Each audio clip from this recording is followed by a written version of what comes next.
Na, na, na, na, na, na.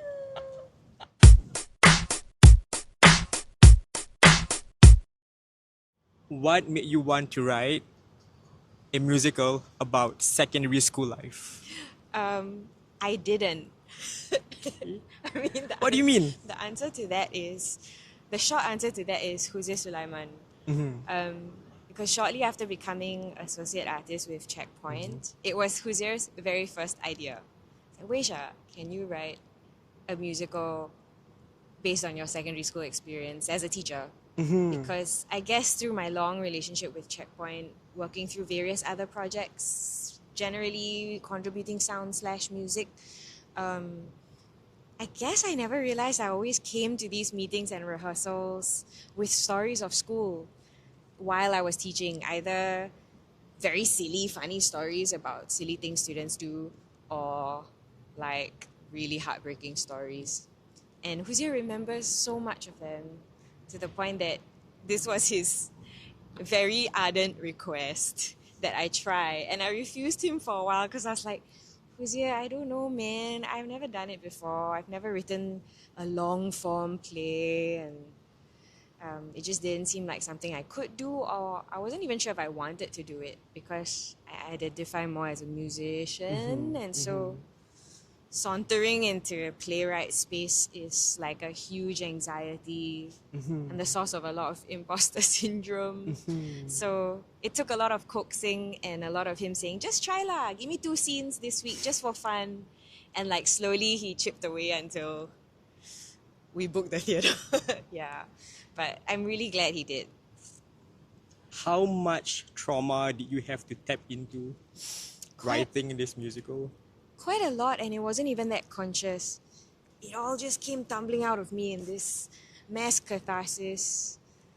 So a lot of trauma appeared, and I realized that 6 years of teaching, like I thought I had processed it, but I really hadn't. So in the 5 or 6 years where I've been freelancing post-teaching, I guess I repressed so much of the pain, and also the learnings.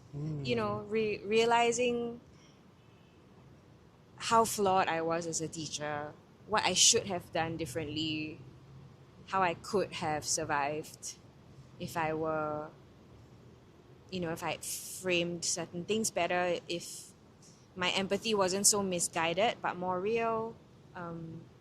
Yeah, there was a lot to be learned that I stopped myself from learning because I was too hell-bent on seeing myself as some victim of bureaucracy, So, yeah, a lot. Now, on paper, we Yes. tell a child what they're worth. That is a line from a song that's featured in the musical. Thought-provoking. Thank you. What is the thought process behind that line? What was the inspiration for that lyric? When I think about it, I guess it came from a place of growing up in Singapore and then teaching in Singapore and realizing, like, it's the trope of in Singapore, everything is about paper, right? Like paper as a metonym for bureaucracy, the system, and how we are viewed as, units of paperwork as opposed to viewed as human beings with all our subjective, layers. And so yeah, it's a pretty straightforward way of saying on paper, as in theory, we tell you what you're worth. But in reality, we have no clue, and it's not for anyone else to judge your worth, I suppose, especially as a kid. Precisely. Yeah. Yeah. I believe, right, like art can change society, or at the very least be a conversation starter. So what kind of changes do you want to see in the local education system? Well, I have to give credit where it's due. I think since the play was written, and since the era the play is based in 2015, which was the peak of my teaching situation. Like I was maybe 3 years in.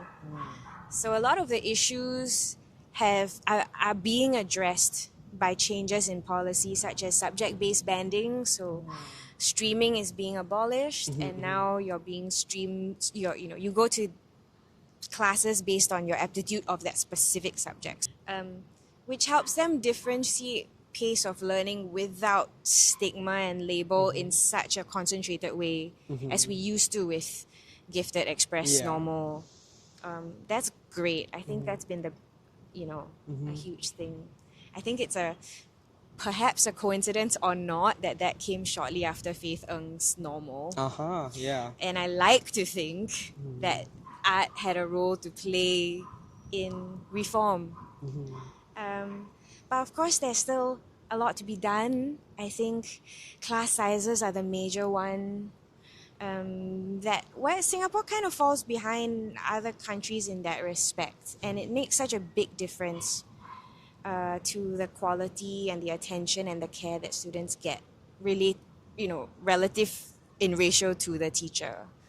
That and democratizing resources and funds across all schools to really earn every school is a good school, like certain types of schools still have the chance to do extracurriculars or learn philosophy or have many more doors open to them than others. And yes, it's inevitable anywhere in the world, but nonetheless, I think so much more can be done to level the playing field, for real. Yeah. Has any teacher or student approached you after watching the musical, and what did they say? A lot. There were so many precious responses at the hall after, so many people crying on each other's shoulders.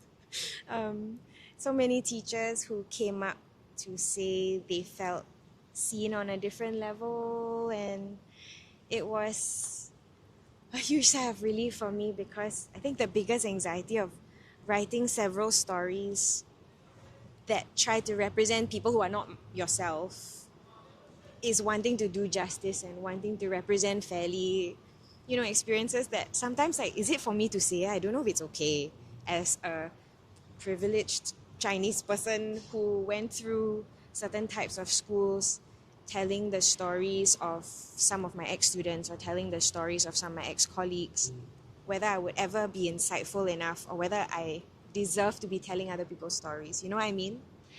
So yeah, I think a lot of teachers and students, especially from a wide array of schools, who said hey, that's just like me, or oh my god, how do you know you've been spying on me, is it, and just assure any affirmation that people see themselves in the characters has been very comforting.